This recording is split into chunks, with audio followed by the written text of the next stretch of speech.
اعوذ باللہ السمیع العلیم العظیم الحفیظ بوجہ الکریم وسلطانہ القدیم من الرجس الخبیث المخبث الشیطان اللعین الرجیم وقبیلہ ونفخہ ونفثہ وہمزہ۔ بسم اللہ الرحمن الرحیم۔ تمام نبیوں کے سردار حضرت محمد صلی اللہ علیہ وآلہ وسلم اور تمام مذاہب کے سردار دین اسلام کے پیروکاروں، سلام علیکم طبتم۔ اللہ تعالیٰ کی رحمتیں اور برکات آپ پر، صلاۃ و سلام حضور صلی اللہ علیہ وسلم کی ذات پر اور دنیا کے عظیم ماں باپ حضور کے ماں باپ پر۔ آج کی گفتگو ہماری 31ویں مرحلے میں داخل ہو گئی۔ بڑی خوشی کی بات ہے، اللہ تعالیٰ نے اس کام کو ہمارے لیے آسان کیا۔ آپ لوگ بھی ہمارے ساتھ اس مشن میں شامل ہو جائیں، اسے آگے بھیجیں، خود سنیں جس طرح سے بھی، یا ہمیں اپنے ای میلز بھیجیں تاکہ ہمارا ادارہ جو ہے وہ آپ کو یہ وقت کے ساتھ ساتھ بھیجتا رہے۔ آج کی گفتگو جو ہے وہ فقہ کے اندر جن کو چوتھا امام تسلیم کیا گیا ہے، امام احمد بن محمد بن حنبل رحمۃ اللہ علیہ، ان پہ گفتگو ہے۔ پیدائش آپ کی ربیع الاول کے اندر ہے 164 ہجری میں، وصال آپ کا 12 ربیع الاول کے اندر ہے 241 ہجری میں۔ ٹوٹل آپ نے اس زمین کے اوپر 77 سال 77 ایئرز زندگی پائی ہے۔ میں امام احمد بن حنبل کو کیوں بیان کر رہا ہوں؟ وجہ یہ ہے کہ شوافع کا ذکر کرنے کے بعد ذکر کر رہا تھا انہی کا، تو امام احمد بن حنبل جو ہیں یہ بھی شافعی بھی ہیں۔ وہ کس طرح کہ امام شافعی کے شاگرد ہیں، ان کے قدردانوں میں، میزبانوں میں اور شاگردوں میں یہ شامل ہیں، اور امام بھی ہیں۔ اس لیے میں نے شوافع کے ذکر کے اندر امام کا ذکر جو ہے وہ شروع کر دیا۔ انہوں نے بہت کچھ سیکھا ہے امام شافعی رحمۃ اللہ علیہ سے۔ مکہ کے اندر سیکھا ہے، بغداد کے اندر سیکھا ہے، بہت عزت کرتے تھے ان کی۔ جب وہ بغداد تشریف لاتے تھے اکثر کوئی بھی ان کی محفل کو کم ہی یہ مس کرتے تھے۔ ویسے میں نے تو طے کر رکھا تھا کہ آئمہ کا ذکر سب سے آخر میں کروں گا، پہلے میں ان لوگوں کا ذکر کروں جنہیں لوگ اولیاء اور صوفیاء پکارتے ہیں، تاکہ لوگوں کو پتہ چلے کہ ان آئمہ کا مقام کیا ہوگا تصوف کے اندر اور ولایت کے اندر، کہ جن کے یہ اولیاء اور صوفیاء پیروکار ہیں۔ اس لیے میں نے کہا ہر غوث، ہر قطب، ہر ولی، ہر اوتاد کسی نہ کسی چاروں اماموں میں سے کسی کا وہ پیروکار ضرور ہے۔ اب آپ بتائیں کہ امام احمد بن محمد بن حنبل کا مقام کیا ہوگا کہ جن کے پیروکار غوث سے اعظم عبد القادر جیلانی رحمۃ اللہ علیہ۔ آپ بتائیں کہ محمد بن ادریس شافعی رحمۃ اللہ علیہ کا مقام کیا ہوگا کہ جن کے پیروکار حضرت جنید بغدادی ہیں، امام جزولی ہیں، امام بصیری رحمۃ اللہ علیہ۔ آپ مجھے بتائیں کہ امام مالک رحمۃ اللہ علیہ کا کیا مقام ہوگا کہ جن کے پیروکار ابو الحسن شاذلی الحسنی والحسینی رحمۃ اللہ علیہ۔ آپ ہی بتائیں کیا مقام ہوگا امام اعظم رحمۃ اللہ علیہ کا کہ جن کے پیروکار داتا گنج بخش علی اجمیری ہیں، خواجہ معین الدین اجمیری ہیں، قطب الدین بختیار کاکی ہیں، مجدد الفسانی ہیں، خواجہ بہاؤالدین نقشبند ہیں، جن کے مرید یعنی پیروکار ہیں جن کے فقہ کے اندر۔ ان لوگوں کا کیا مقام ہوگا؟ لیکن وجہ یہ بنی کہ انڈیا سے ہمیں ایک ای میل آیا کہ آپ امام اعظم ابو حنیفہ رحمۃ اللہ علیہ کا بھی تذکرہ ضرور کیجیے۔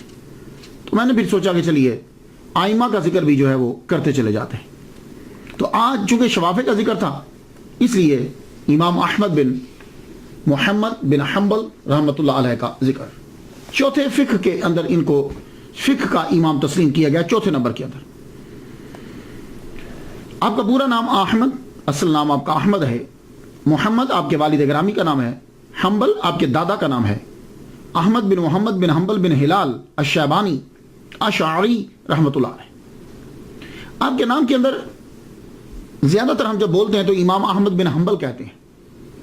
معلوم ہے اس کا معنی کیا ہوتا ہے؟ امام احمد بن حنبل، احمد حنبل کے بیٹے، جبکہ یہ حنبل کے بیٹے نہیں ہیں، یہ محمد کے بیٹے ہیں۔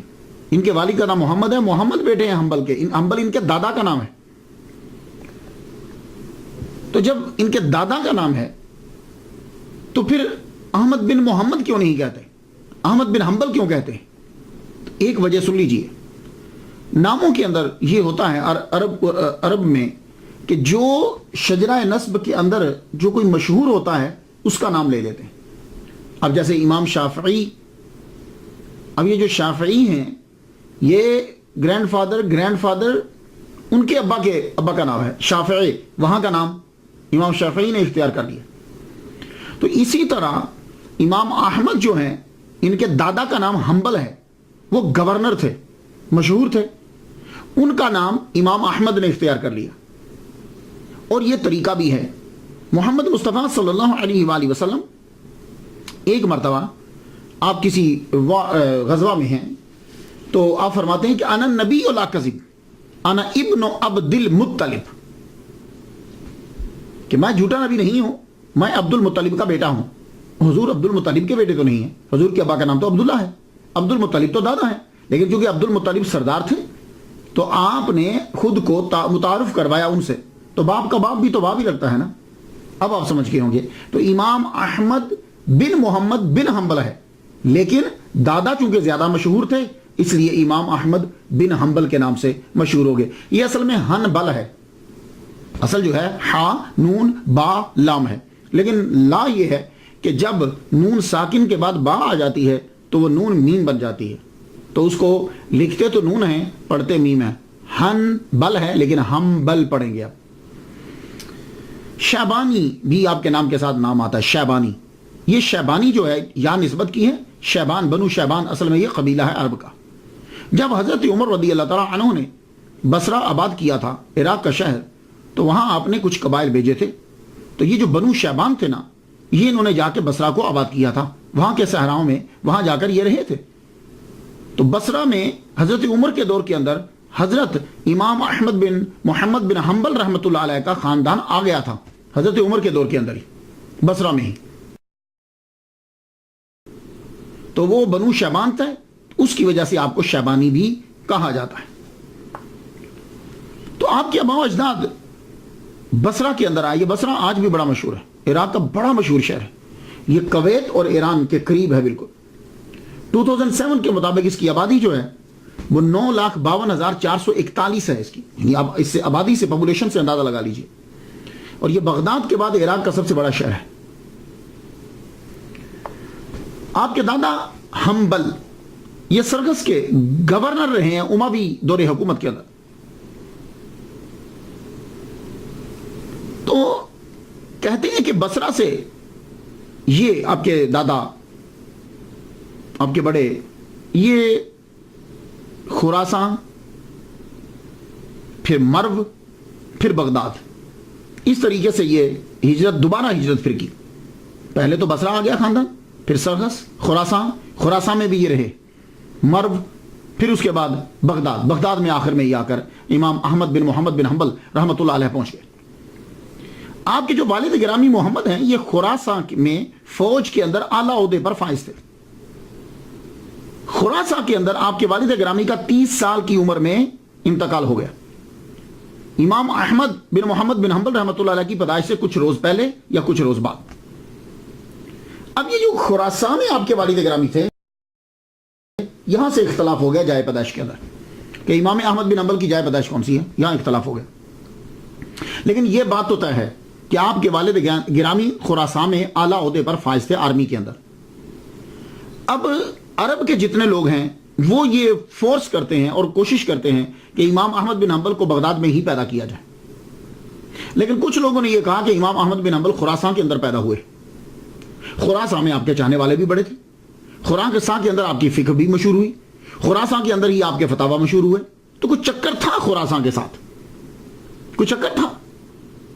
تو اب میں جب تحقیق کرتا ہوں تو اگر یہ کہا جائے کہ امام احمد بن حنبل جو ہیں ان کی ولادت سے کچھ روز پہلے ان کے والد گرامی جو ہیں وہ وفات پا گئے ہیں، تو پھر تو وہ خراسان کے اندر تھے.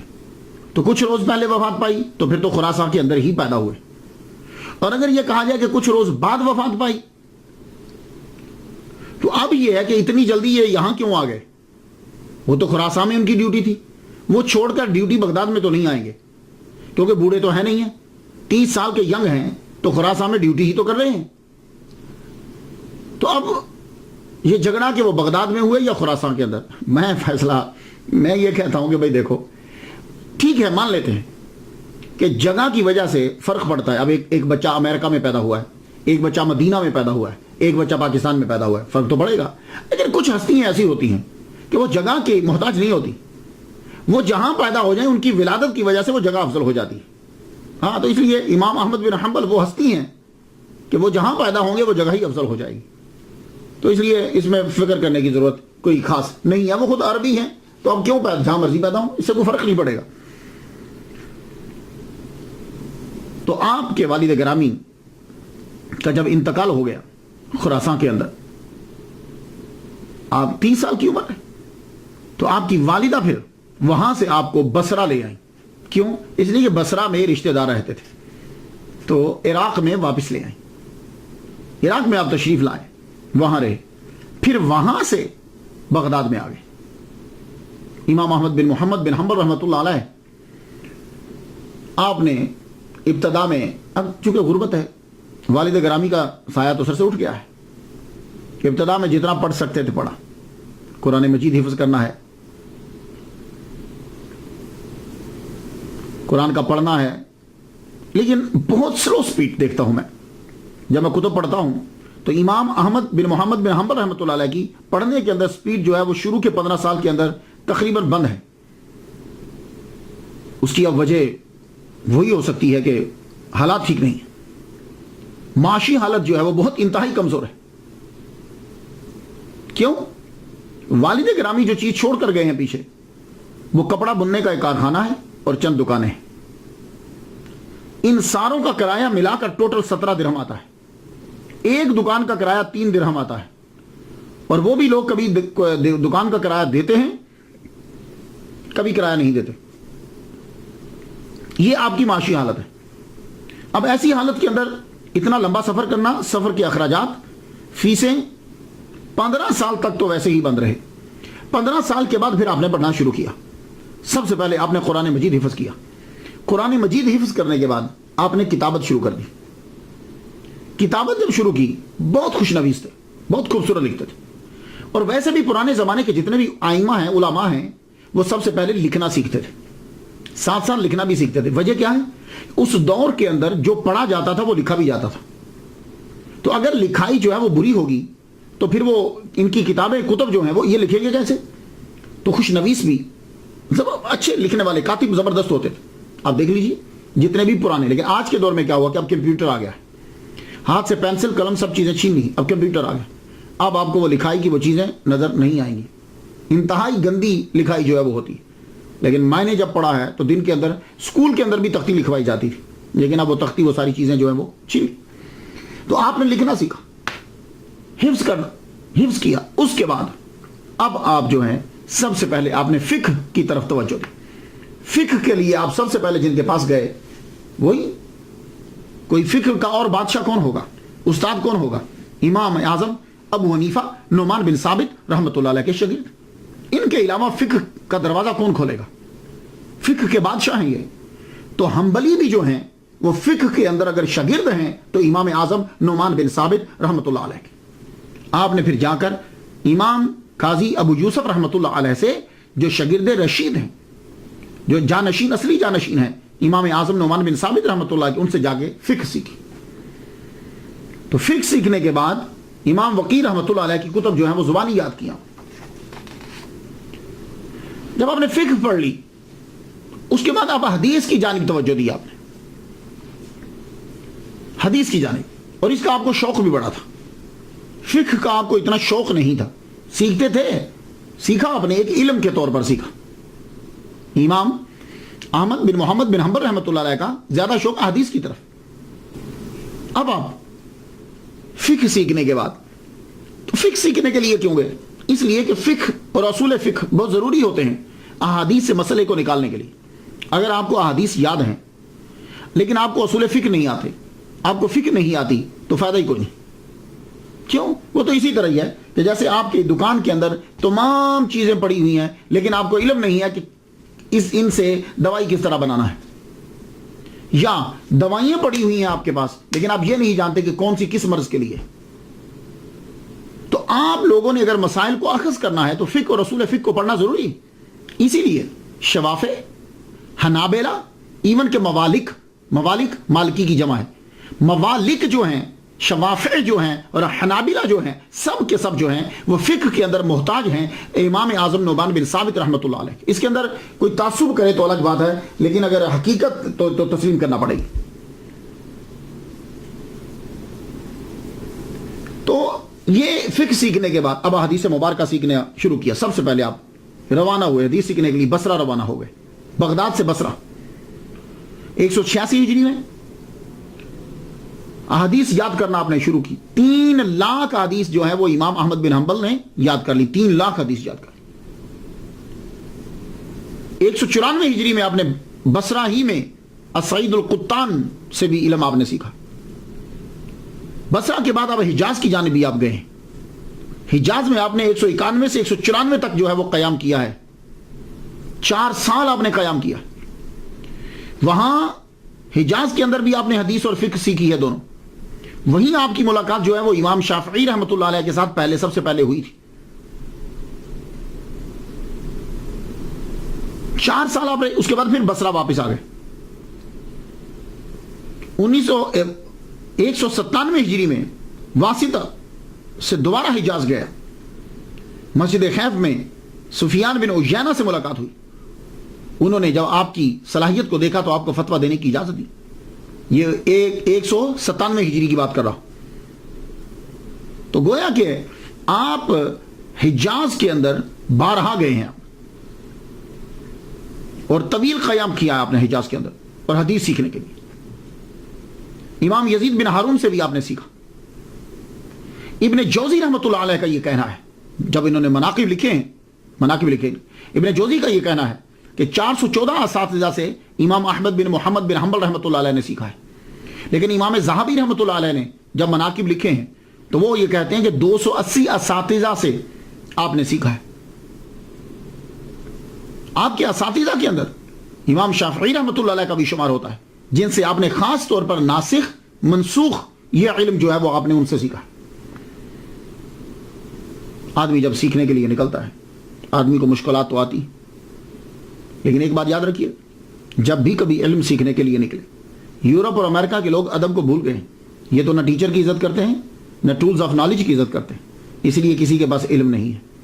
یہ بات یاد رکھیے، علم صرف اسی قوم کے پاس ہے جو اپنے استاد کا ادب کرتے ہیں. یہ چیز ہم دیکھتے ہیں امام احمد بن محمد بن حنبل رحمۃ اللہ علیہ کی. آپ حدیث سیکھنے کے لیے چلے روانہ ہوئے. آپ کے ساتھ امام یحییٰ معین رحمۃ اللہ علیہ بھی تھے. دونوں کے دونوں چلے کہ حدیث جو ہے وہ سیکھیں گے. لیکن حدیث سیکھنا کہاں سے تھی؟ یمن جا کے مقام صنعاء میں امام عبدالرزاق یمنی سے سیکھنی تھی. تو بصرہ بغداد سے نیت کر کے چلے تھے کہ یمن میں جا کے صنعاء میں ہم وہاں جا کے حدیث سیکھیں گے. لیکن اس سے پہلے کہا کہ چلو حج کرتے چلتے ہیں. یوں کر کے پھر چلیں گے، وہاں سے روانہ ہوں گے. 1 ماہ کی مسافت طے کر کے وہاں پہنچے. وہاں جب پہنچتے ہیں تو طواف کر رہے تھے کہ امام عبدالرزاق رحمۃ اللہ علیہ نظر پڑ گئے. جب وہ دکھے تو بڑے خوش ہوئے، چلو یار 1 ماہ کا سفر کم ہو گیا. 1 ماہ کا سفر کم ہوا. تو امام یحییٰ کہنے لگے کہ حضور ہمیں آپ سے حدیث سیکھنا ہے، اگر یہاں ٹائم دے دیں. تو آپ نے فرمایا کل آ جائیے گا. تو امام احمد بن محمد بن حنبل رحمۃ اللہ علیہ کو جب پتا چلا تو آپ نے فرمایا کہ آپ نے ایسا کیوں کیا؟ آپ نے ان سے ٹائم کیوں لیا؟ ہم نیت کر کے آئے تھے کہ ان کے در پر جائیں گے، ہم نیت کر کے آئے تھے کہ ان کے پاس جائیں گے، تو آپ نے یہاں وقت کیوں لیا؟ دیکھو میں نیت کر کے آیا تھا کہ استادوں کے در پہ جاؤں گا تو میں وہیں جا کے سیکھوں گا، میں اسے بےدبی سمجھتا ہوں، ایک تو میرا ثواب کم ہوگا. تو آپ باقاعدہ مقام صنعاء گئے، یمن میں گئے، وہاں جا کر امام عبدالرزاق سے رحمۃ اللہ علیہ سے آپ نے احادیث سیکھی. اس کے بعد پھر آپ واپس بغداد میں آئے. اتنا طویل سفر کیا کہ آپ کے پاؤں مبارک زخمی ہو گئے اور پاؤں کی حالت دیکھ کر آپ نے یہ سوچ لیا کہ شاید آپ دوبارہ میں سفر نہیں کر پاؤں گا. لیکن اللہ تعالیٰ نے شفا عطا فرما دی. پھر اس کے بعد پھر آپ ہمس میں چلے گئے. آپ نے جید علماء سے علم سیکھا.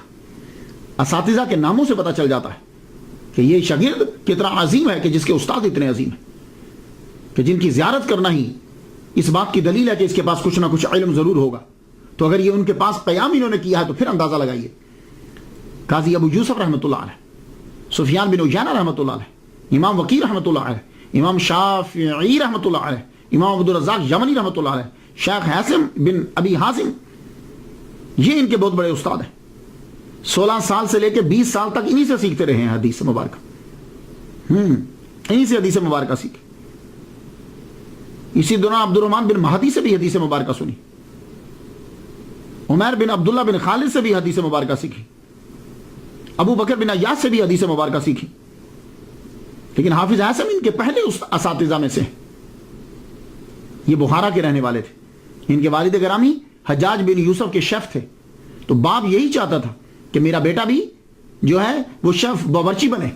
ان کو مچھلی پکانے کے کئی طریقے آتے تھے، لیکن آپ کو شوق تھا کہ میں حدیث سیکھوں، اور آگے حدیث سیکھی، اور دیکھیے وقت کے فقہ کے چوتھے امام کے پہلے استاد بنے۔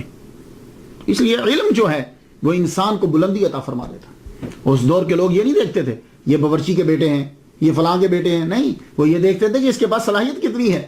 اور آج کل دیکھ لو، ہم لوگ ان ائمہ کے ماننے والے ہیں اور ہم لوگوں کی ذاتوں پہ لے کے رہتے ہیں۔ وہ خوبیوں کو دیکھا کرتے تھے، اور وہی قوم ترقی کرتی ہے جو خوبیوں کو دیکھتی ہے۔ جس میں زیادہ خوبی ہیں وہ اللہ کی بارگاہ میں زیادہ قریب ہوتا ہے، ورنہ انسان کی پیدائش میں اور انسان کی موت کی آخری جگہ میں کوئی کسی میں فرق نہیں ہے، خواہ وہ بہت بڑا ہے یا وہ بہت چھوٹا ہے۔ 15 سال سے لے کے 40 سال تک، یعنی 179 ہجری سے لے کر 204 ہجری تک علم ہی حاصل کرتے رہے، اور آپ کی عمر 40 سال ہوئی تو آپ کو بڑے بڑے علماء نے فتویٰ کی سند دے دی۔ اب آپ نے بغداد میں تدریس کا سلسلہ شروع کر دی، 40 سال کے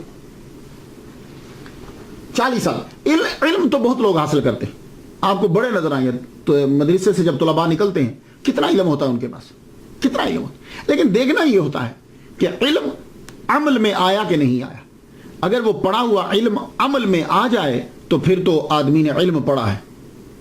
اب اگر ان اللہ مع الصابرین پڑھنے کے بعد صبر ہی نہیں آیا، آمن باللہ پڑھنے کے بعد، یؤمنون بالغیب پڑھنے کے بعد، آمن رسول پڑھنے کے بعد، اطیعوا اللہ واطیعوا الرسول پڑھنے کے بعد،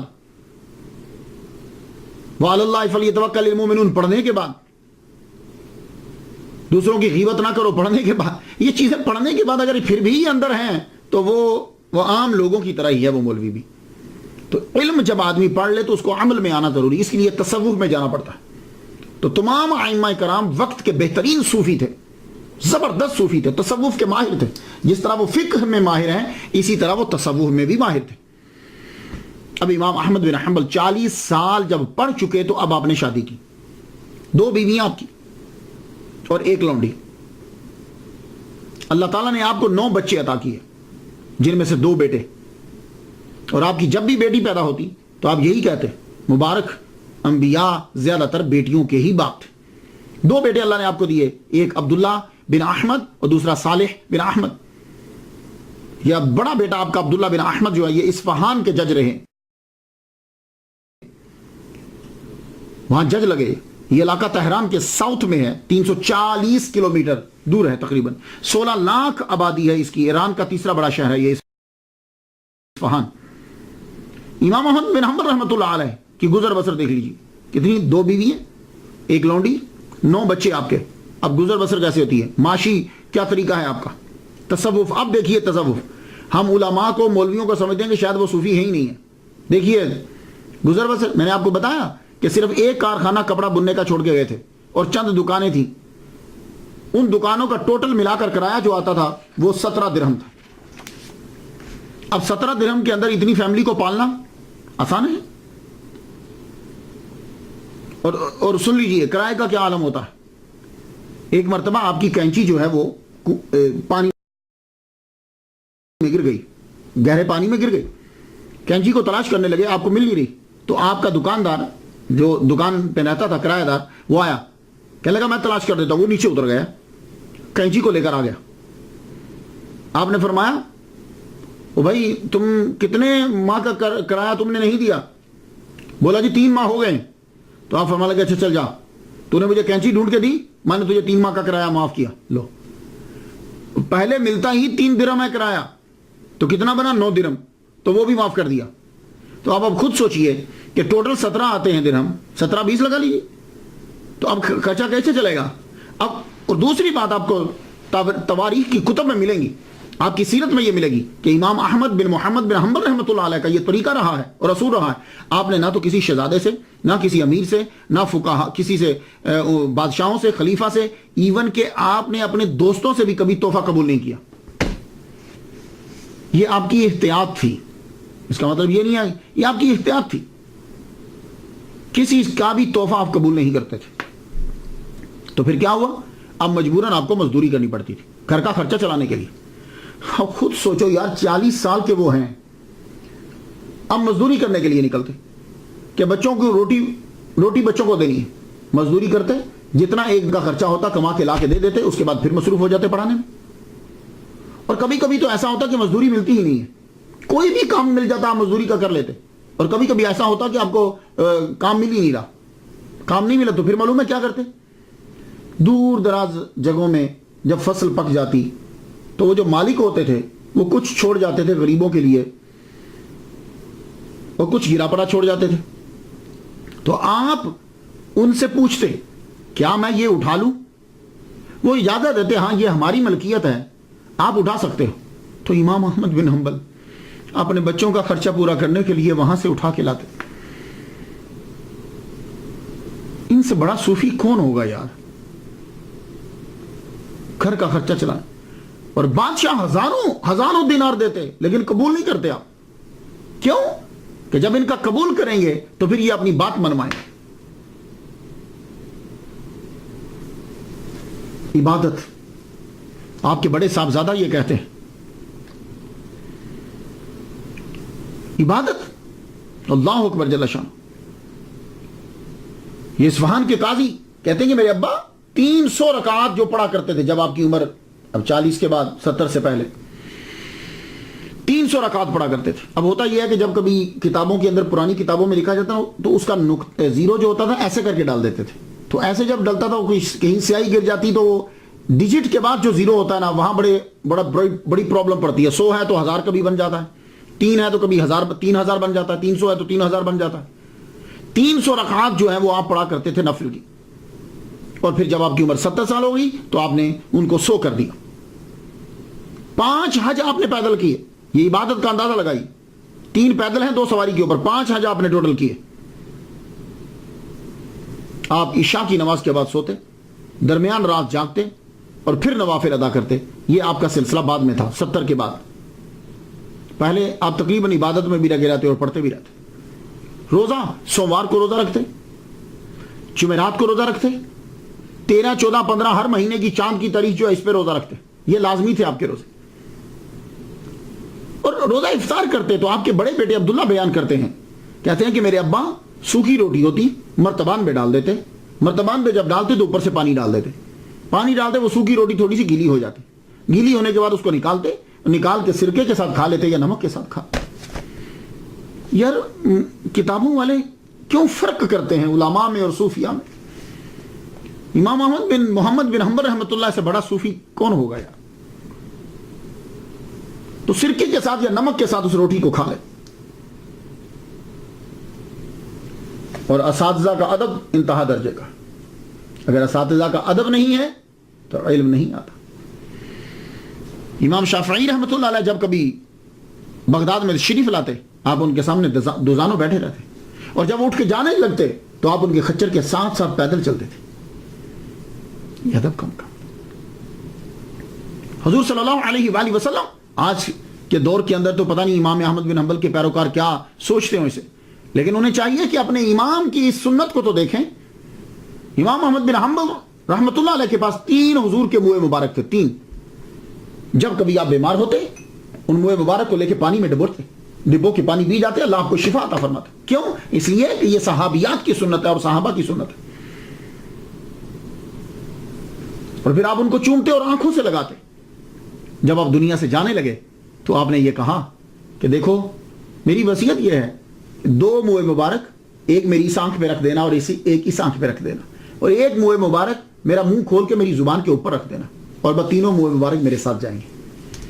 اللہ اکبر جل شانہ. یہ ادب ہے.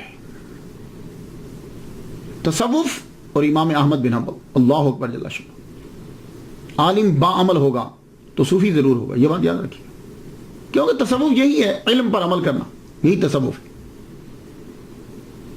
تصوف نام ہے شریعت کی پیروی کا۔ یہ کیسے ہو سکتا ہے کہ جن کے پیروکار غوث اعظم عبد القادر جیلانی رحمۃ اللہ علیہ ہوں وہ صوفی نہ ہوں؟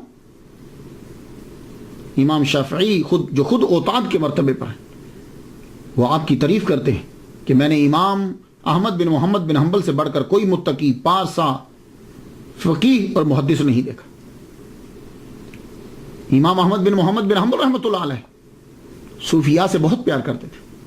آپ کے دور کے اندر جو مشہور صوفی ہیں بشر الحافی رحمۃ اللہ علیہ اور ذوالنون مصری رحمۃ اللہ علیہ، دونوں کی بڑی عزت کرتے، اور سب سے زیادہ محبت آپ کی بشر حافی سے تھی۔ آپ اپنے بیٹے کو کہا کرتے تھے بیٹے جاؤ ان کی محفل میں بیٹھا کرو۔ اللہ اکبر جل شانہ۔ بشر حافی نے فرمایا، شیخ عبدالحق محدث دہلوی رحمۃ اللہ علیہ نے فقہ اور تصوف کتاب کے اندر یہ لکھا ہے کہ بشر حافی رحمۃ اللہ علیہ نے فرمایا وہ دنیا سے خالص سونے کی طرح گئے۔ امام شافعی رحمۃ اللہ علیہ سے شناسائی تو آپ کی 187 ہجری سے تھی، تب امام احمد بن حنبل رحمۃ اللہ علیہ کی عمر جو ہے وہ 23 سال۔ پھر یہ سلسلہ جاری رہا۔ ایک مرتبہ ایسا ہوا کہ امام شافعی رحمۃ اللہ علیہ کو معلوم ہوا کہ امام احمد، ان کو پتہ تو تھا آپ کے معاشی حالات کیا ہیں اور گزر بسر کیسے ہوتی ہے آپ کی، آپ کو معلوم ہوا کہ یہ یمن جا رہے ہیں عبدالرزاق بن حمام سے حدیث پڑھنے کے لیے، اور پیسے ان کے پاس ہیں نہیں۔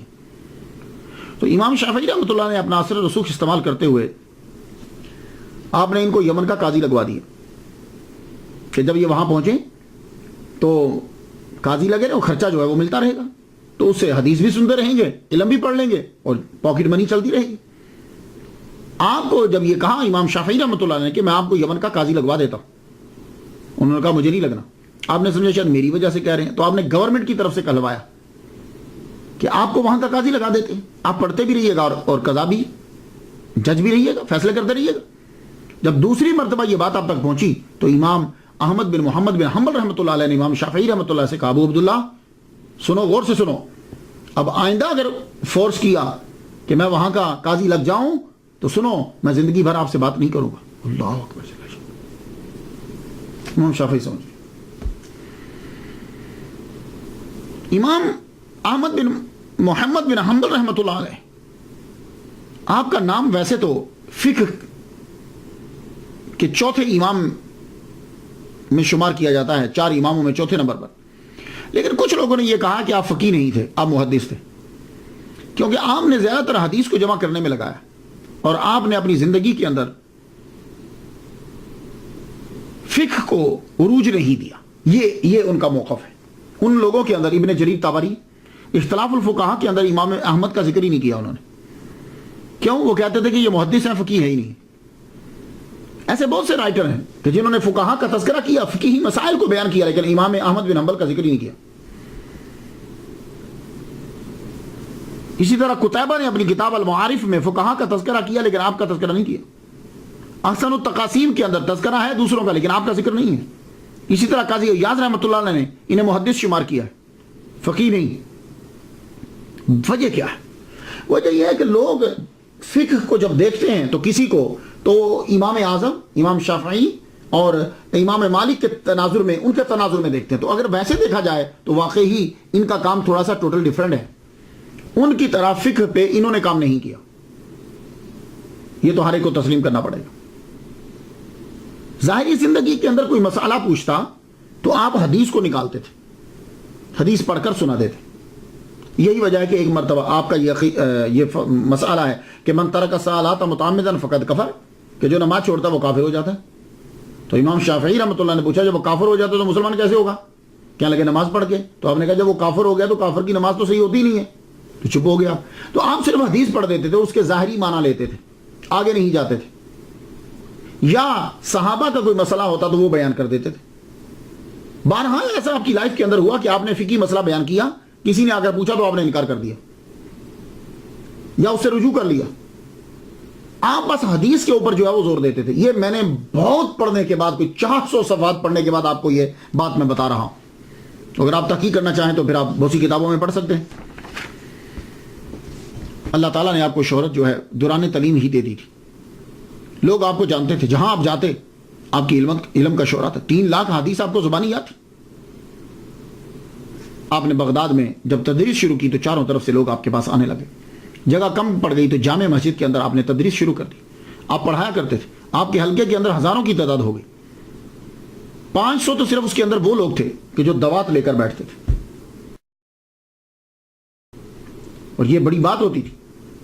یہ جو دوات لے کر بیٹھتے تھے یہ پکے شاگرد ہوتے تھے. ویسے تو اجازت ہوتی تھی کہ سننے والے بھی آ جاتے تھے، ویسے بھی لوگ بیٹھے ہوئے ہیں وہ آ جاتے تھے، لیکن جس کے پاس قلم اور دوات ہوتی تھی وہ یہ سمجھا جاتا یہ پکا اس مدرسے کا حلقے کا شاگرد ہے. تو 500 وہ تھے جو حدیث بیٹھ کر لکھا کرتے. اور آپ 2 کلاسیں لگایا کرتے تھے امام احمد بن حنبل. ایک کلاس گھر کے اندر لگتی تھی. اس کے اندر وہ ہوتے تھے جو دور دراز سے خاص شاگرد ہیں، جن میں آپ کے بیٹا ہیں بڑا اور آپ کے چھوٹے صاحبزادے اور جو ہیں وہ خاص جو شاگرد ہوتے تھے جن کو سارا پڑھنا ہے. پھر اس کے بعد دوسری کلاس جو لگتی تھی وہ جامع مسجد کے اندر لگتی تھی، اور وہ کلاس آپ عصر کے بعد لگایا کرتے تھے. اس کے اندر شاگردوں کو بھی اجازت ہوتی، عوام بھی آتی تھی، عام لوگ جو ہیں سب کے سب اس کے اندر شامل ہوتے تھے. تو اس کے اندر آپ حدیث بیان کیا کرتے تھے. جو مسائل برننگ کوسچنز ہوتے تھے جس کا لوگوں کے جیسے کتاب الایمان آپ پاس رکھتے تھے، اشربہ، اس طرح کے مسائل جو بھی چل رہے ہوتے تھے وہ آپ ساتھ لے جاتے. پھر اس کے اوپر گفتگو ہوتی. آپ کا طریقہ کیا تھا؟ جب آپ پڑھاتے تھے تو پڑھاتے ہوئے آپ دیکھ کر پڑھاتے تھے، زبانی نہیں پڑھاتے تھے. حدیث کی آپ املا کرواتے تھے، لیکن کسی کو جب بھی لکھواتے تو آپ کتاب سامنے کھول لیتے. جتنا آپ نے پڑھا تھا کہیں سے وہ سب کا سب آپ لکھتے جاتے تھے. لکھ آپ کے پاس وہ سب موجود تھا. جب آپ پڑھانے لگتے تو اس کو سامنے رکھ لیتے. اتنی احتیاط کرتے تھے کہ ایسا نہ ہو کہ میں حدیث بیان کرنے لگوں تو کوئی لفظ نہ ہو تو میں ڈال دوں، کوئی ہو تو میں نہ ڈال پاؤں. سامنے لکھ. اور شاگردوں کو بھی یہ حکم تھا، آرڈر تھا کہ تم بھی جب بیان کرو گے تو سنو، تم بھی جب بیان کرو گے تو تمہیں بھی دیکھ کر بیان کرنا ہے. یہ ایک خاص چیز تھی. کیا تھا؟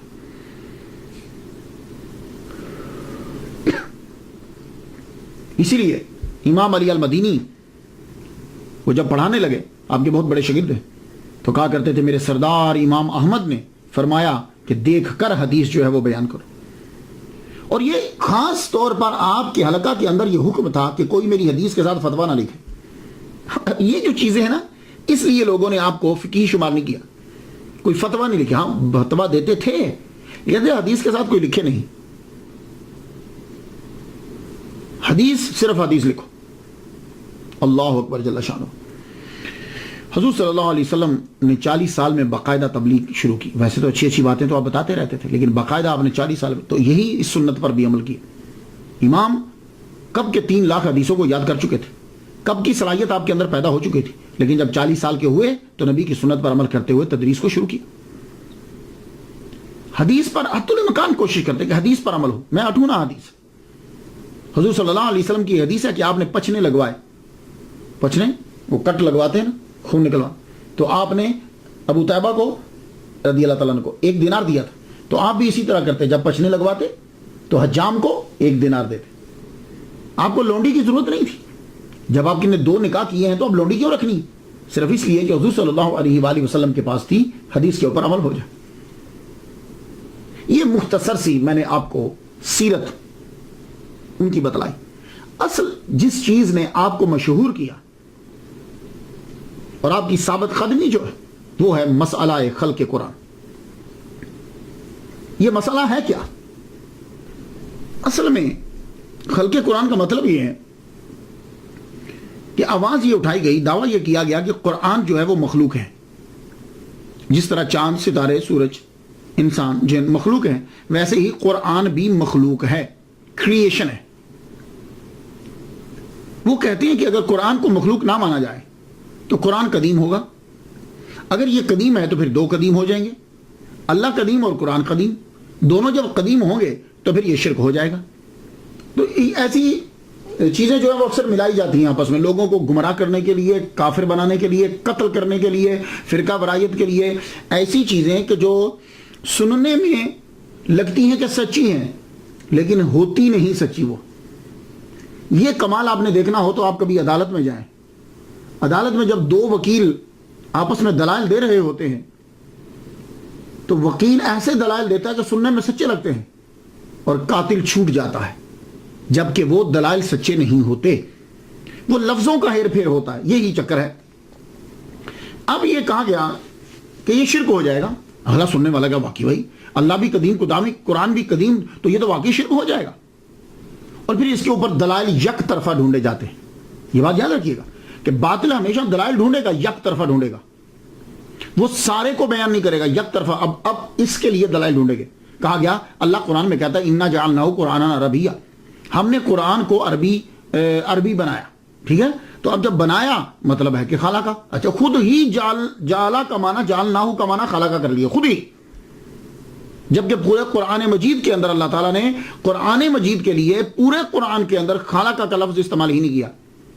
جس کے لیے جعلا کا لفظ استعمال کیا اس کے لیے کہیں نہ کہیں خالقہ استعمال کر دیا، جیسے انی جاعل فی الارض خلیفہ، میں خلیفہ بنانے والا ہوں، تو انی خالقکم بشرا من طین، خالق کا لفظ استعمال کر دیا۔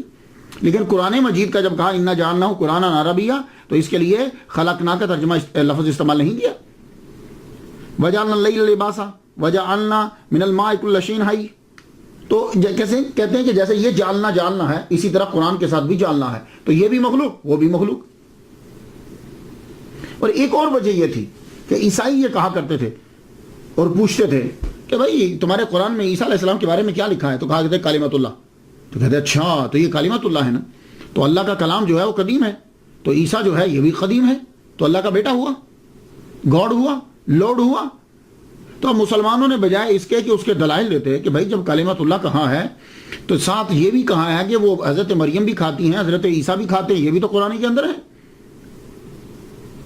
تو وہ بجائے اس کے کہ تشریح کرتے اور ان کو سمجھاتے بتلاتے، خود اپنے اوپر جو ہے نا وہ طاری کر لی چیز اور خود پیچھے ہٹنے لگ گئے، تو جی قرآن مجید کو جو ہے نا وہ مخلوق بولو۔ اور یہ اکثر مسلمانوں کا وتیرہ رہا ہے۔ چارلس ڈارون کا نظریہ جب چلا تھا نا تو مسلمانوں نے قرآن مجید کی تشریح بھی وہی کرنے لگ پڑے تھے کہ انسان بندر کی ہی اولاد ہے۔ ہاں، تو یہ بجائے اس کے کہ یہ کہیں کہ ابھی سائنس نے ترقی نہیں کی، قرآن تک یہ نہیں پہنچے، یہ اپنے قرآن کو لے جائیں گے، اس قرآن کو وہاں ڈال دیں گے اس کی تفسیر کے اندر۔ اور آج دیکھ لیجئے 100 سال کے بعد وہی چارلس ڈارون کا نظریہ جو ایولیوشن تھیوری تھی اس کو امریکہ کے اسکولوں میں غلط قرار دے دیا گیا۔ لو اب کیا کریں گے؟ تو یہی حال اس دور میں بھی ہوا۔ سب سے پہلے جس نے یہ کہا کہ قرآن مخلوق ہے وہ کون تھا؟ جعد، یہ ایک ایرانی نژاد شخص تھا جس نے سب سے پہلے یہ دعویٰ کیا کہ قرآن مخلوق ہے، یہ اس نے آواز اٹھائی تھی۔ تو عہد اموی کا ایک گورنر تھا کوفہ میں، خالد بن عبداللہ، اس نے عید الاضحیٰ کے خطبے کے اندر کہا کہ تم جاؤ اپنے جانور ذبح کرو، آج میں ایک بندہ ذبح کروں گا، میں آج ایک بندے کی قربانی دوں گا۔ تو اس نے اس کو ذبح کیا تھا۔ اس نے سب سے پہلے کہا تھا کہ قرآن اللہ کی مخلوق ہے۔ اس کے بعد اس کے شگرد ابن صفوان نے جو ہے وہ اسے پھیلایا کہ اللہ تعالیٰ بات چیت نہیں کر سکتا، قرآن قدیم نہیں ہے، مخلوق ہے، اس کو بھی قتل کر دیا گیا۔ پھر اس کے ایک شگرد نے مصر میں نعرہ لگایا، بشر بن غیاث المریسی نے، یہ گرفتار ہو گیا لیکن قید سے بھاگ گیا۔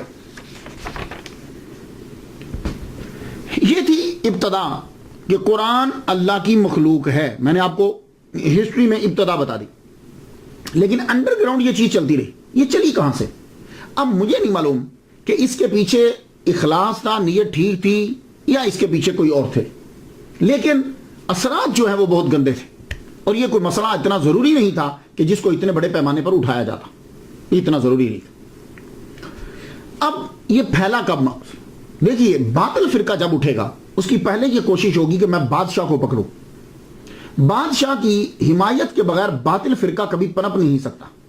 تو اس لیے باطل لوگوں کی سب سے پہلے حتی الامکان کوشش ہوتی ہے، اولی ترجیح یہ ہوتی ہے کہ ہمارے ہاتھ میں کسی جگہ کا، کسی ملک کا، کسی علاقے کا بادشاہ اور بڑا بندہ آ جائے، وہ پھر اس کو کسی نہ کسی طریقے سے کوئی نہ کوئی حربہ کر کے اس کو ضرور قبضے میں کریں گے۔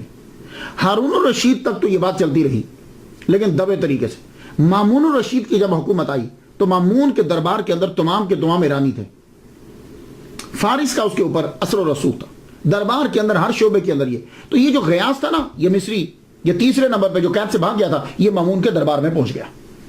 مامون الرشید کے دربار میں جب پہنچا اپنے ایرانی اثر و رسوخ کی وجہ سے، جب وہاں یہ پہنچ گیا تو وہاں اس کو پھر مل گیا اصحاب عدل و توحید کا بانی، یہ ان کی جماعت کا نام تھا۔ اس کا بانی کون تھا؟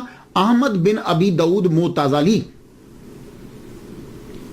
اور یہ دونوں نے مل کر مامون الرشید کے کان بھرنے شروع کر دیا۔ مامون الرشید کا اتنا نالج نہیں تھا، اس کو توحید کی آڑ میں رکھ کر اس شخص کو گمراہ کر دیا انہوں نے۔ اور یہ بات یاد رکھیے گا کہ جب بھی کبھی مسلمانوں کو گمراہ کرے گا تو توحید کی آڑ لے گا۔ یہ ایک ایسا مسئلہ ہے کہ شیطان نے بھی توحید کی آڑ لے کر نبی کی توہین کی تھی، اور یہ توحید کی آڑ لے کر پھر گمراہ کیا جاتا ہے۔ تو تب بھی یہی ہوا کہ سب سے پہلے جماعت بنائی گئی، جماعت کا نام تھا اصحاب عدل توحید، یہ یعنی عدل اور توحید کے اصحاب، یہ جماعت تھی۔ اور اس کا بانی کون تھا؟ اس کا بانی جو ہے وہ احمد بن ابی داؤد معتزلی۔ مامون الرشید کے جب کان بھر دیے گئے تو مامون الرشید کو یہ بتایا گیا کہ دیکھیے قرآن مجید جو ہے یہ اللہ تعالیٰ کی مخلوق ہے، اللہ تعالیٰ جو ہے یہ بول نہیں سکتا، ہاں وہ یہ کرتا ہے کہ وہ حکم دیتا ہے تو گویائی پیدا کر دیتا ہے۔ وہ اس نے حکم دیا تو قرآن لوح محفوظ پہ پیدا ہو گیا، اس نے حکم دیا تو قرآن جبریل علیہ السلام کی زبان پہ پیدا ہو چل پڑا، اس نے حکم دیا تو یہ قرآن جو ہے یہ مخلوق ہے۔ اگر مخلوق نہیں مانو گے تو پھر یہ بھی قدیم ہو جائے گا، تو جب دو قدیم ہو جائیں گے تو توحید اڑ جائے گی۔ مامون الرشید کہنے لگا ہونا توحید خراب نہیں ہونی چاہیے، کیونکہ اللہ تعالیٰ سب کچھ معاف کر دیتا ہے، شرک معاف نہیں کرتا۔ تو وہ یہ نہیں سمجھا کہ ان دونوں کے پیچھے خباثت کیا ہے۔ تو جب مامون الرشید نے اسے تسلیم کر لیا تو مامون الرشید نے کیا کیا، تمام فقہاء علماء کو بغداد میں بلا لیا۔ جب فقہاء علماء کو بلایا تو بلا کر مناظرے شروع ہو گئے۔ مناظرے جب شروع ہوئے تو مامون الرشید کے ابتدائی دور تک جب تک وہ بغداد میں تھا صرف مناظرے ہی ہوتے تھے۔ یہ معتزلی بیٹھا رہتا تھا، فقہاء اہل سنت و جماعت آتے تھے تو وہ آ کر مناظرے ہوتے، یہ اپنی چرب زبانی استعمال کرتا، فلسفہ استعمال کرتا، وہ اپنے دلائل دے کر جو ہے وہ چلے جاتے، بات اتنے تک ہی تھی۔ لیکن مامون الرشید جو ہے وہ بیمار ہو گیا، بیمار ہونے کے بعد اس نے بغداد چھوڑ دیا اور وہ چل پڑا۔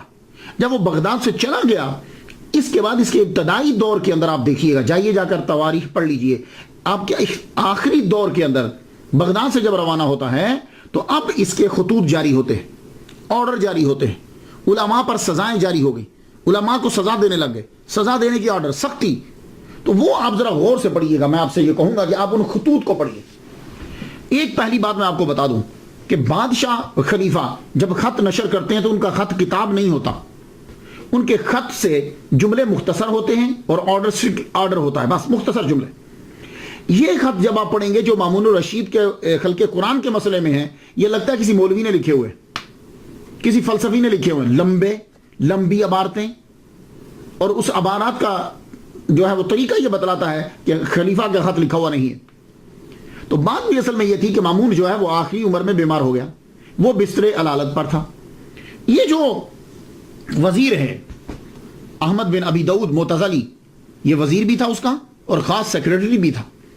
یہ کیا کرتا تھا، یہ خود لکھتا تھا، لکھنے کے بعد اب پتہ نہیں سناتا تھا بھی تک کہ نہیں سناتا تھا، لکھنے کے بعد وہ اس سے اجازت لے لیتا کہ میں اس کو آپ کی طرف سے بھیج رہا ہوں، تو وہ آگے اس کو کیا تھا، ٹھیک ہے بھیج دو، بھیج دیا۔ اب یہ لیٹر جو ہے وہ آنے لگ گئے بغداد میں کہ سارے فقہاء کو اکٹھا کرو، جو مانتا ہے تو ٹھیک ہے، نہیں مانتا تو اس کی گردن اڑا دو، قید کر دو۔ اب یہ اتنے سنگین خط جب آخر میں آنے لگے تو یہی مامون بغداد میں رہتے ہوئے اتنے سخت آرڈر کیوں نہیں دے رہا تھا، یہ شک میں ڈال دیا بات، وہاں جا کر یہ آرڈر کیوں دینے لگا، اور آرڈر بھی اس وقت کہ جب یہ بالکل بستر علالت پر ہے، بلکہ بستر مرگ پر ہے۔ تو لگتا ہے کہ مامون کی کارستانی نہیں ہے، لیکن ظلم شروع ہو گیا، بلایا جاتا زر اور زور دونوں کے ساتھ، علماء کو بلایا جاتا کہ آپ اس کو مانو۔ اکثر لوگوں نے ماننا شروع کر دیا، لیکن امام احمد بن محمد بن حنبل، محمد بن نوح، امام یوسف بن یحییٰ البویتی مصری، نعیم بن حماد، یہ چار آدمی ایسے تھے کہ جنہوں نے انکار کر دیا۔ امام احمد بن محمد بن حنبل، محمد بن نوح رستے میں ان کا وصال ہو گیا، امام یوسف بن یحییٰ البویتی ان کا بھی وصال جو ہے قید کے اندر ہو گیا، نعیم بن حماد ان کا وصال جو ہے واسق باللہ کے دور میں قید میں ہو گیا، بچے صرف تو امام احمد بن محمد بن حنبل بچے۔ آپ کو 2 سال 4 ماہ تک قید میں رکھا گیا اور روزانہ کوڑے مارے جاتے ہیں۔ ایک دفعہ مامون کے دربار میں آپ حاضر ہوئے ہیں، اس کا مطلب یہ نہیں کہ آپ حاضر نہیں ہوئے، حاضر ہوئے ہیں آپ، لیکن گفتگو ویسے رہتی۔ ایک مرتبہ پابا زنجیر بھی غالباً کہتے ہیں کہ جب بلایا گیا، ویسے دربار میں پہلے ہوئے، پابہ زنجیر جب پہنچے تو رستے میں اس کا انتقال ہو گیا تھا جب آپ کو گرفتار کر کے لے جایا جا رہا تھا، لیکن جب وہ بغداد میں تھا تو آپ دربار میں پہنچے، تو آپ نے درباریوں سے مخاطب ہو کے کہا اگر قرآن حادث ہو تو یہ اس کا کلام ہے. درباریوں یہ بتاؤ اگر قرآن حادث ہو تو یہ اس کا کلام ہے، پھر اللہ کی ذات محل حادث ہوگی، اور یہ محال ہے. قرآن مخلوق ہے. مجھے یہ بتاؤ کہ یہ بات ضروریات دین سے ہے یا نہیں؟ اگر اس بات کو مانے بغیر دین مکمل نہیں ہوتا، پھر حضور صلی اللہ علیہ وسلم نے، صحابہ نے، اور تمہارے علاوہ دوسرے تمام علماء نے اس کو کیوں چھپایا؟ بتاؤ. سب چپ. اگر مخلوق مانو گے تو یہ ایک کتاب عام کتاب ہو جائے گی کہ جس کے لیے پھر نبی کی ضرورت نہیں ہوگی، تمہاری عقل کی ضرورت ہوگی، اور شاید تم لوگ یہی چاہتے ہو. یہ آپ کی تقریر تھی کہ اصحاب عدل توحید یہ سارے کے سارے جو ہیں پریشان ہو گئے. اس جماعت کا صدر چپ، اور آپ دربار میں کھڑے، آپ کے سامنے 2 بندوں کو قتل کر دیا گیا، 2 بندوں کو قتل کیا گیا، لیکن آپ ذرا بھی مرعوب نہیں ہوئے. آپ کی نظر پڑ گئی ایک آدمی پر کہ جو امام شافعی کا ماننے والا تھا. آپ اس کی طرف دیکھ کے کہنے لگے او ایک بات تو بتاؤ، کیا تمہیں یاد ہے کہ موضع پر مسح کرنے کے بارے میں امام شافعی رحمۃ اللہ کا قول تمہیں یاد ہے؟ لوگ حیران ہے کہ بھائی یہاں گردن اڑا گئی ہے اور یہ آدمی یہاں بھی فقہ کے مسائل میں پڑا ہوا ہے. مامون مر گیا، لیکن مامون مرتے ہوئے وصیت کر گیا اپنے جانشین اور بھائی معتصم کو کہ میرے بعد توحید کا خیال رکھنا، قرآن مخلوق ہے، اسے ضرور عام کرنا، تبھی توحید بچے گی، ورنہ توحید جو ہے وہ تباہ ہو جائے گی.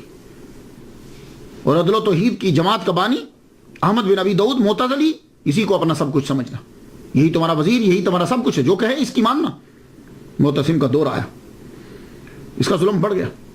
امام احمد کا مسئلہ معتزلی کے ہاتھ میں چلا گیا، اس نے قید میں پھر خوب کوڑے لگوائے. ایک آدمی تھک جاتا دوسرا مارنے لگ جاتا، دوسرا تھک جاتا تیسرا مارنے لگ جاتا، اور جب آپ مار کھاتے کھاتے بے ہوش ہو جاتے تو تلوار کی کوچ سے آپ کو اٹھایا جاتا، یوں یوں مار کے اٹھو. اللہ اکبر. 1.5 سال تک آپ کو روزانہ پیٹا گیا. آپ اندازہ کیجئے 1 سال 6 ماہ تک آپ کو روزانہ پیٹا گیا. اور جب دیکھا کہ لوگوں کے اندر اب اثر جو ہے وہ غلط پڑنے لگ گیا، کہیں لوگ خلاف نہ ہو جائے، چھوڑ دیا گیا آپ کو. آپ جب گھر آئے تو جسم کا کوئی حصہ نہیں تھا جو پھٹا ہوا نہیں اور کٹا ہوا نہیں. کئی ماہ تک آپ کا علاج ہوتا رہا. جب آپ ٹھیک ہوئے تو جامع مسجد میں آئے. جامع مسجد میں آئے تو اب پتا چلا کہ بھئی لوگ تو جوک در جوک اکٹھا ہونے لگ گئے. گورنمنٹ کو پریشانی ہو گئی، حکم جاری کیا گیا.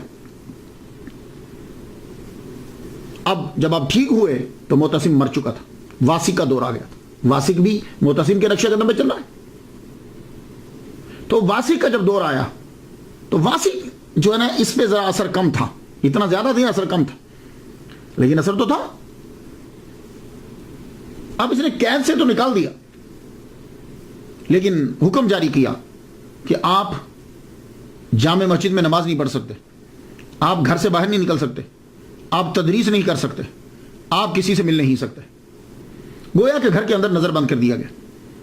اور انہی سالوں کے اندر آپ نے پھر المسند جو ہے وہ لکھی، آپ کی جو کتاب ہے. آپ کے بیٹوں کو آپ املا کرواتے تھے اور وہ لکھتے تھے، کیونکہ اور تو کوئی آ نہیں سکتا تھا. واسق باللہ کے دور کے اندر واسق باللہ نے بھی توبہ کی اور اس کا اثر بھی کم ہوا. کیا کہ قرآن مخلوق ہے یہ مذاق بن گیا. ایک چیز جس کے پیچھے خلوص نہیں ہوتا، جس کے پیچھے کوئی سچائی نہیں ہوتی، وہ ایک دور کے بعد ختم ہو جاتی. آپ دیکھ لیجئے وہی سعودی عرب کہ جس میں قبروں کے بارے میں اور قبروں پر جانے کے بارے میں سختی تھی، اب اسی سعودی عرب کے اندر کنگ عبدالعزیز یونیورسٹی کے ڈاکٹر موسیٰ جو ہیں وہ خود کہتے ہیں کہ میں قبر پہ جاتا ہوں، میں دعا پڑھتا ہوں. تو یہ تبدیلی آتی رہتی ہے. تو واسق ایک دن بیٹھا ہوا تو ایک مسخرہ آ گیا.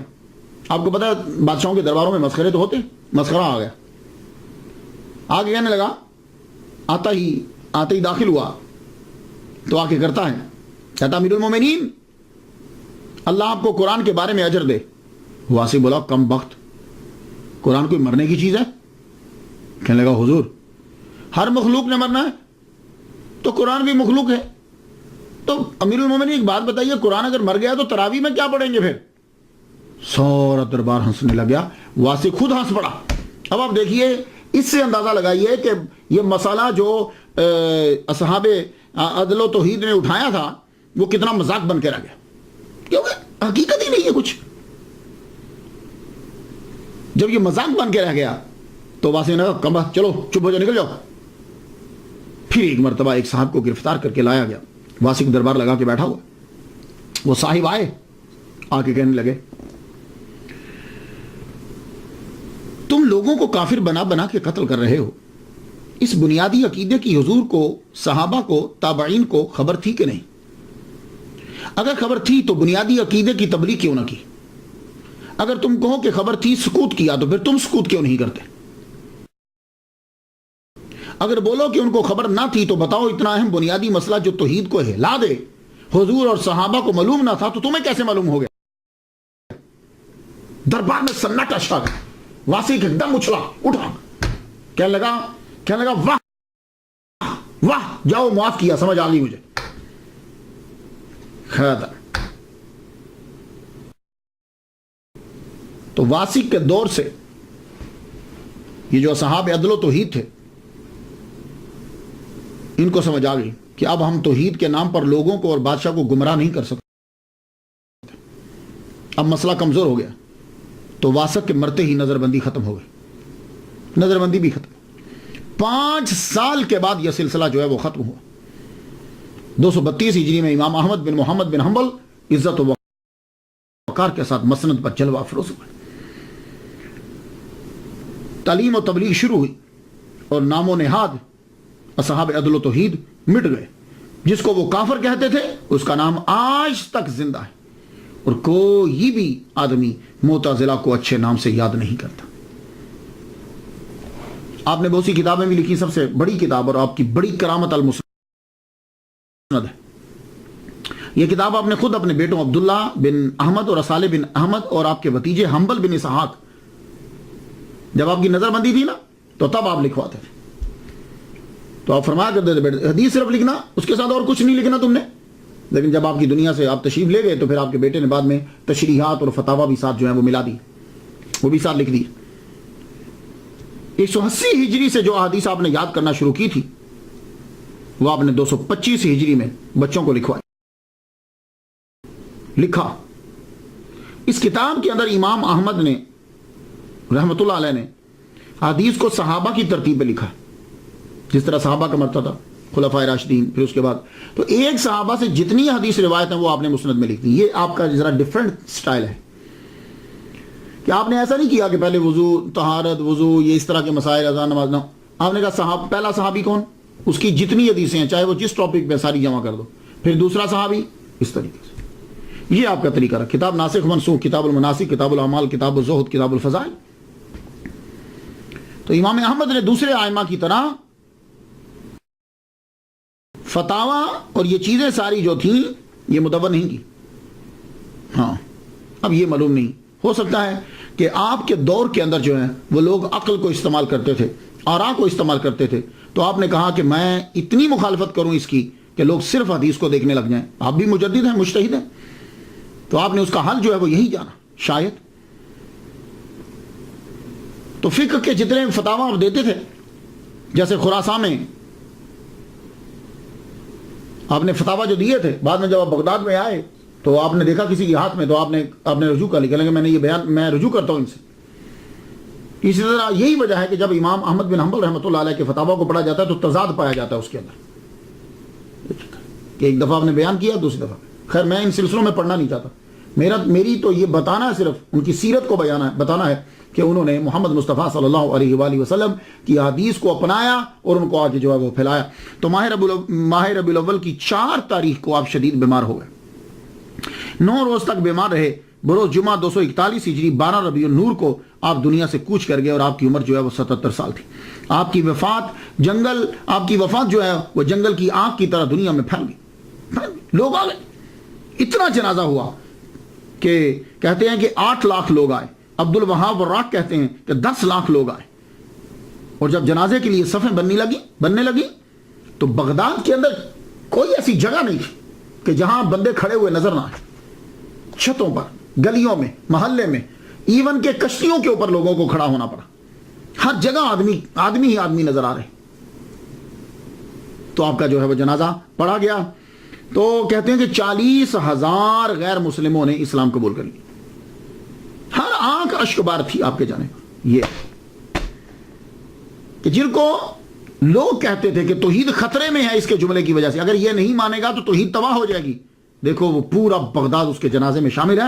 اور یہ بات آپ نے اپنی زندگی میں کہہ دی تھی۔ امام دارقطنی نے روایت کرتے ہیں صالح بن زید سے، وہ روایت کرتے ہیں عبداللہ بن احمد بن حنبل سے کہ بتا دو معتزلہ کو، میرے ابا نے کہا تھا بتا دو معتزلہ کو تمہارے اور ہمارے درمیان انصاف میری نماز جنازہ میں ہو جائے گا۔ اللہ اکبر جل۔ کہتے ہیں 1 ہفتے تک آپ کی قبر مبارک کے اوپر لوگ آ کر نماز پڑھتے رہے، اتنا جنازہ، اتنے لوگ تھے۔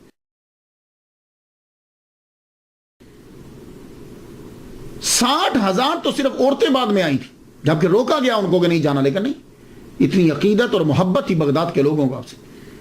اس سے بڑھ کر اور کیا مقام ہو سکتا ہے کہ پیران پیر، دستگیر، شہباز لامکانی، قندیل نورانی، الشیخ سید عبد القادر جیلانی الحسنی والحسینی رحمۃ اللہ علیہ آپ کے پیروکار، آپ بھی حنبلی ہیں۔ میں تو ان کے لیے فاتحہ پڑھ چکا، آپ بھی ان کے لیے فاتحہ پڑھ دیجئے۔ خدا تعالیٰ اور رحمت نازل فرمائے۔ اجازت دیجئے، وآخر دعوانا الحمدللہ رب العالمین۔